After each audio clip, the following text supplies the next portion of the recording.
This story was published on creepypasta.org by user NoSleepTV. Title: The Secret of My Family Home.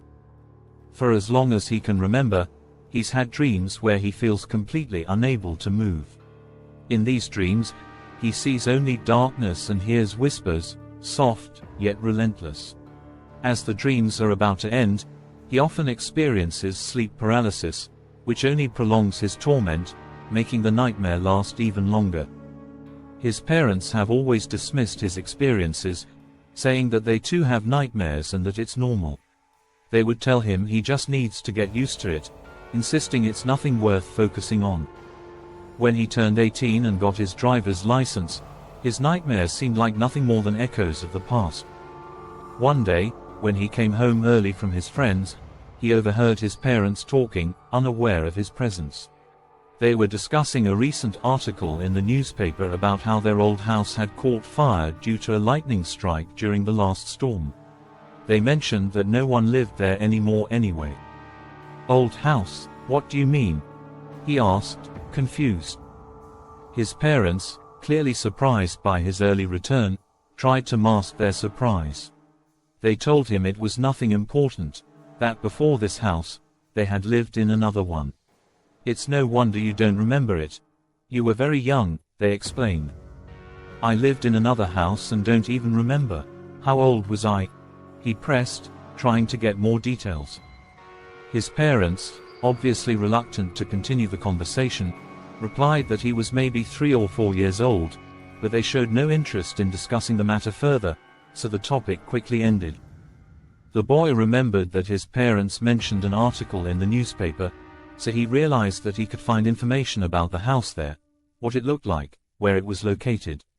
However, at home, there was no sign of the newspaper his parents had talked about, which struck him as odd since they usually didn't throw them away until a week after buying them. That same day, before evening, he went to the store to buy a copy for himself. He froze when a wave of memories hit him like a sledgehammer as he saw the picture on the front page. It was a house he knew, a house that often appeared in his nightmares. He didn't understand why this picture filled him with such unease, but there was something ominous about it, something that made his heart race. He stood motionless for several seconds, staring blankly at the building in the photo, completely unaware of the world around him. When he came to, he bought the newspaper and found out where the place was located. A few months ago, he had gotten his driver's license, but he had only driven short distances around the neighborhood, on familiar roads. For some time now, he had been planning to take a longer drive, feeling more confident behind the wheel. And what place would be more fitting for such a trip than his family home, shrouded in the fog of forgotten memories? After returning home, the boy went to bed. That night, the nightmares returned. He was surrounded by impenetrable darkness, his wrists and ankles immobilized. He heard a loud, yet incomprehensible and grating voice coming from above, as if he were a small child. Then, he heard footsteps approaching him.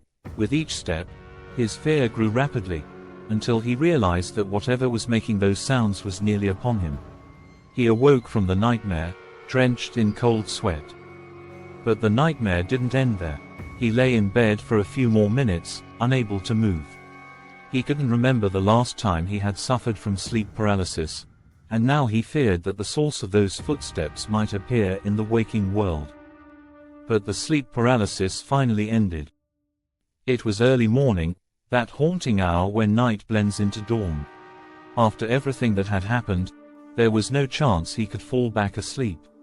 So, after a quick shower, he quietly left the house, careful not to wake his parents. Grabbing a flashlight, he got into his car and set off toward his destination. After an hour of driving, a sense of unease began to settle over him. "I know this area, I know these trees and buildings," he thought, a chilling realization creeping in. He was in a place that should have been unfamiliar but felt disturbingly familiar. In the distance, a house emerged from the fog, a house slightly blackened from charred wood and smoke. The roof was completely gone, yet much of the structure had been spared by the firefighters. He parked his car nearby and slowly approached the entrance, an inexplicable tension growing within him. He stepped through the gaping hole where a window had once been, just days earlier. Inside, a sense of dread gripped him. The place seemed both alien and strangely familiar. Every corner, every shadow, stirred mixed emotions within him, as if he were rediscovering something long buried in his memory. Suddenly, his eyes were drawn to something, an old, heavy door leading to the basement. It stood dark and ominous, like the entrance to some forgotten underworld. A cold shiver ran down his spine. "Get a grip, you're an adult," he told himself, but the fear lingered, refusing to let go. He pushed the door open and slowly began descending the stairs, as if he was stepping down into the depths of an abyss. With each step, he felt as though he was sinking deeper into darkness. Suddenly, a wave of weakness overcame him as memories hit him like a sledgehammer. He knew this room all too well, for he had spent countless hours here, often entire days, his hands and feet bound, lying on the cold, dusty floor, surrounded by darkness, with only the sounds of scurrying mice breaking the silence. His heart started to race, beating rapidly and irregularly, and he felt his limbs weakening. The vision before his eyes began to blur, and his body grew heavier with each passing second. "Will I find myself unconscious in this dark cell once again?" he thought, as he collapsed to the floor, losing consciousness. He woke up in his own home, lying on his soft bed, with his father sitting beside him in a chair. His father's face lit up as he saw his son awake, but there was deep concern in his eyes. "Tell me the truth, no matter how awful it might be. I need to know," the boy shouted, unable to bear the weight of uncertainty any longer. His father hesitated, clearly struggling with himself, but he knew the time had come to reveal everything. His voice was heavy as he finally began to speak. "It's our fault, all of this is because of us.